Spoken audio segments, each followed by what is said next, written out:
Alright, on the video today I wanted to go through a kind of review of the Remington 700 for me so far, my experience with it, talk about also some of the products we've got on here and just the build that we've got going so far, kind of what my purpose is for the rifle, and also maybe some just a look at what we're going to be doing with it in the future.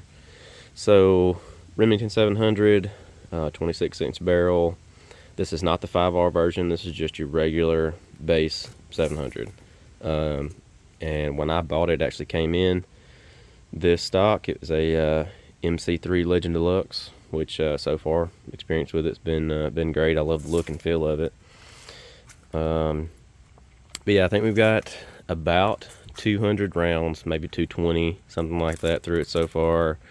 It's definitely since then it's been able to group better. My engagements out to further ranges, I'm able to have more confidence in my adjustments, so maybe it'll just keep getting that way. I went with the 6.5 Creedmoor. This is my first long range build, and I didn't want anything too complicated. I wanted something I could buy factory ammo for right now, and I didn't want something that was too hot, gonna burn out my barrel too quick. I want to be able to use this rifle and use it for a while. So anyways, my purpose with it is to have to really test I guess what you would call a budget gun at long range mostly, but as a multi-purpose rifle, versus nowadays where you've got people spending thousands and thousands and thousands of dollars on a custom rifle. Not to say that it's not worth it, but will a gun like this get the job done? So yeah, so I guess I'll go through kind of what we've got on here first, my experiences with it, and kind of what we plan to do with it. So I have the Atlas bipod. I love the look of a no spring system. You just press the button, move it, you're done. MDT 10-round magazine, the KRG bolt knob. If you know anything about, if you've used a 700 for repeating shots like this, you know that bolt knob can get annoying, so that's a big upgrade for me. We have the Athlon Eres ETR 4.5 to 30 scope, and I like it a lot so far. MK machining scope caps. I like these a lot because you don't have a slip-on design to the end of the scope like with some of these other companies. They just kind of slip onto the end, and then when you go to pull it off, you're pulling the whole thing off the end of your scope, and it's kind of aggravating. So you've got a good solid snap back to being closed. They spring open good. So yeah, same thing with this one. Good solid flip open. If you're a Call of Duty fan, you know what that's from. We also have the throw lever from MK machining. It just makes it easier for adjusting your power versus just grabbing right there on the scope. You've got this to kind of hold on to. The scope, like I said so far, also like good solid clicks. You can hear it audible. You don't really have to, if you need to adjust, you can stay on the scope. You know exactly how many clicks you've gone. It's got the red reticle light up with multiple powers. Your parallax goes out to 500, really, and says infinity on there after that.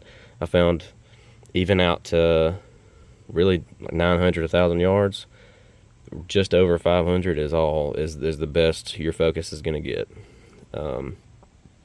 That is one thing I think this scope lacks, is a parallax to go out further for focus, but nonetheless it works pretty good. So Hawkins precision rings with the bubble level in here. Went with that versus a separate attachment, I guess, for the level. To me, it just looks a lot cleaner to have that built in like that. I guess that's about it. The only thing really that I plan on doing to this gun, we've got a suppressor ordered, probably about a month out, something like that, from getting it, and we're really excited about putting out some content using that, both subsonic and supersonic. So stay tuned. Possibly some hunting with that too, but yeah. And then also the trigger. If you know anything about these Remington 700 triggers, they're not easy to adjust, and they're not great. They're okay for hunting. If you are sitting down on a bench and just shooting, it can get aggravating. Of course, you work with it and you develop a sense of you sort of know your weapon, know when it's going to break. But the trigger we're going to go with is the Elftman Tactical whenever we get one, because it retains the bolt release. We don't plan on touching the action, because go back to what I said a while ago, this is a budget rifle. We're trying to figure out how effective it is to be a budget rifle. Can it get the job done? So we're not going to touch the action. I didn't want to have to go back in and add a bolt release on the side like some of these that you see. So keeping it sort of stock the way it is. So let's talk about performance. It shoots well. Everybody knows, especially with these Remingtons, you get different guns that shoot better. I don't believe this is the best shooting one I could have gotten from them. We are right on the brink of sub MOA at 100.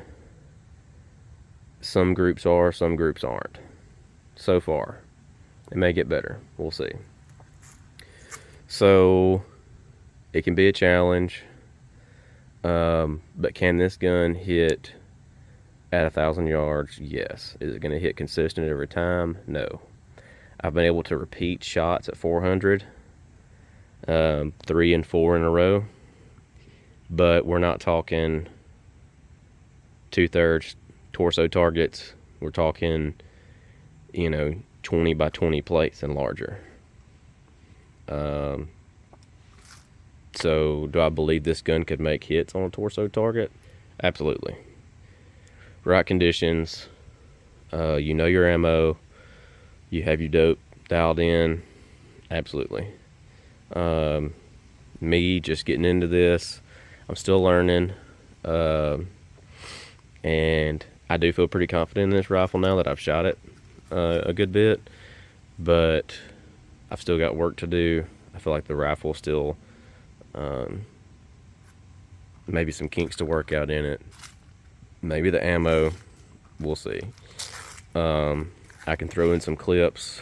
The shots that I've got at 1,000, the only time I was able to actually get out to a range with 1,000 was getting dark on us, and I made several hits. We don't have anything in good lighting, but you can hear the signature from the target. So I'll throw those in here.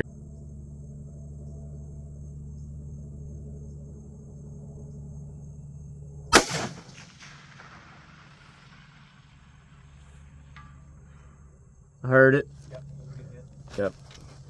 I'll throw 900 in here.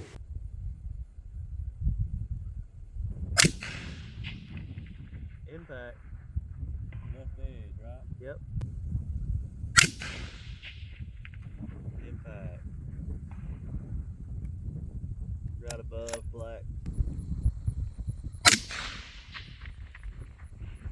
Very top. Yep. We've got 7, 5, 6, all that in there as well.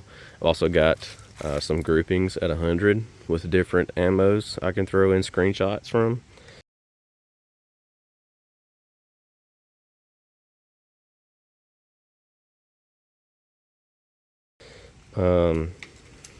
So